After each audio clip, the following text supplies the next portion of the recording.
नमस्कार, मी ऋतुजा।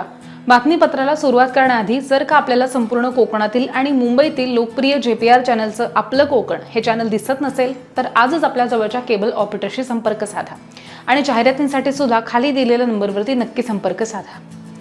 यावर्षी मे महिन्यामध्येच राज्यभरामध्ये वादळी वाऱ्यासह पावसाला सुरुवात झाली आहे आणि जून महिन्यामध्ये येणाऱ्या पावसामुळे खरं तर नदी नाले दुथडी भरून वाहत असतात, पण यावर्षी मात्र मे महिन्यामध्येच राज्यात बऱ्याच ठिकाणी नदी नाले वाहायला लागलेत।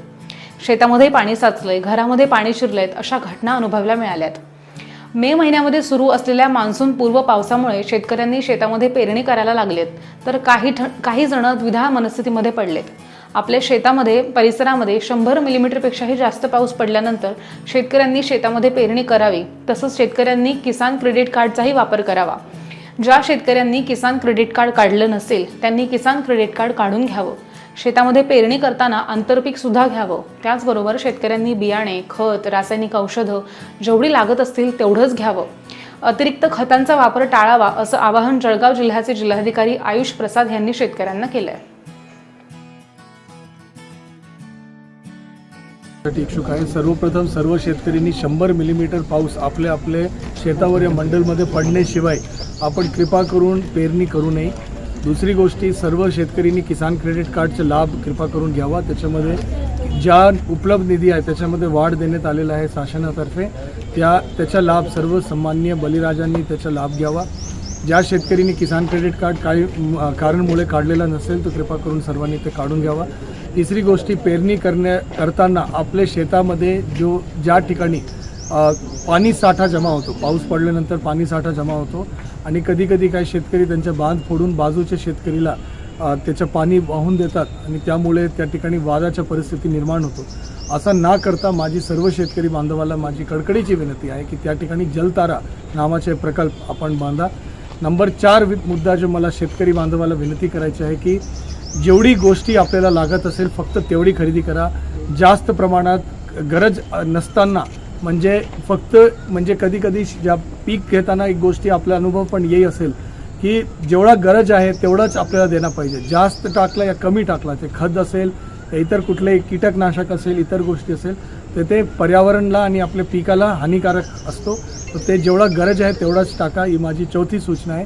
5वी सूचना आहे की सर्व शेतकरी बांधवांनी आपले जो आंतरपीक म्हणजे केळीमध्ये आंतरपीक घेता येत नाही, परंतु केळी व्यतिरिक्त जो काही पीक आपण घेत असेल त्याच्यामध्ये कृपा करून सर्व शेतकऱ्यांनी आंतरपीक घेण्याबद्दल आपण सर्व लोकांनी लक्ष द्या। अशी 5 आव्हाने आपल्या जिल्हाधिकारी कार्यालयाकडून, कृषी विभागाकडून, जिल्हा परिषदकडून करण्यात आलेलं आहे। सर्व शेतकरी बांधवांनी या विषय संदर्भात जरासा आपण सहकार्य करावं। सर, BSNLचं टावर उभारण्यासाठी शासनाने जागा उपलब्ध करून दिलेली आहे आदिवासी भागामध्ये आणि तालुक्यामध्ये, परंतु त्याकडे कुठेतरी दिरंगाई होताना दिसत आहे।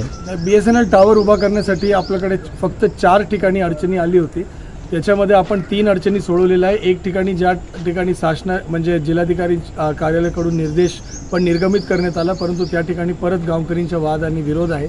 प्रांत महोदय आणि तहसीलदारांना याबद्दल सूचना देण्यात आलेल्या आहे। हा विरोध सोडून त्या ठिकाणी BSNLचं पण विश्वासात घेऊन की तांत्रिक गोष्टी असतो की कितपर्यंत ते फायबर ऑप्टिक टाकणार, किती क्षेत्र कव्हर होणार, काही तांत्रिक बाबी असतो, तर या BSNL आणि स्थानिकांना एकमताने घेऊन त्या टावर उभा करण्याचे काम आपल्याला करायचे आहे। आज के डेटमध्ये जेवढे गवठाण क्षेत्र आहेत ते आपण पूर्णतः कव्हर केलेलं आहे। काही ठिकाणी आज आपण पाहिलं असेल की काही गावठाण विस्तारीकरणच्या, नवीन गावठाण जाहीर करण्याच्या, महसुली गाव जाहीर करण्याच्या 16-17 आदेश आता निर्गमित झाले, त्याचे वाटप पण आदरणीय सन्माननीय आमदार महोदयांच्या हस्ते करण्यात आला। या सगळ्या बाबी आपल्याकडे झालेल्या आहे। या प्रश्न लवकरात लवकर आपण BSNLचे प्रश्न पण सोडवणार आहे। इतर विकास कामामध्ये आलेली अडचणी आपण सोडवलेल्या आहे। आता फक्त BSNL महापारेषण असं 2-3 गोष्टीबद्दल फक्त अडचण आहे। जलजीवनचे मिशन आणि काही लघु पाटबंधारे विभागाचे काय कामाचे पण काय अडचण आहे ते पण आपण सोडवण्याचा प्रयत्न करतो। चोपडामध्ये मागच्या वेळी ज्यावेळी मी आलो होतो, चोपडाचं पाणी पुरवठा योजनाचे एक प्रॉब्लेम होता नगरपालिकाचा, त्या प्रश्न सुटलेला आणि आता काम आता आपल्याला माहिती की ते सुरू पण झालेलं आहे। Okay sir.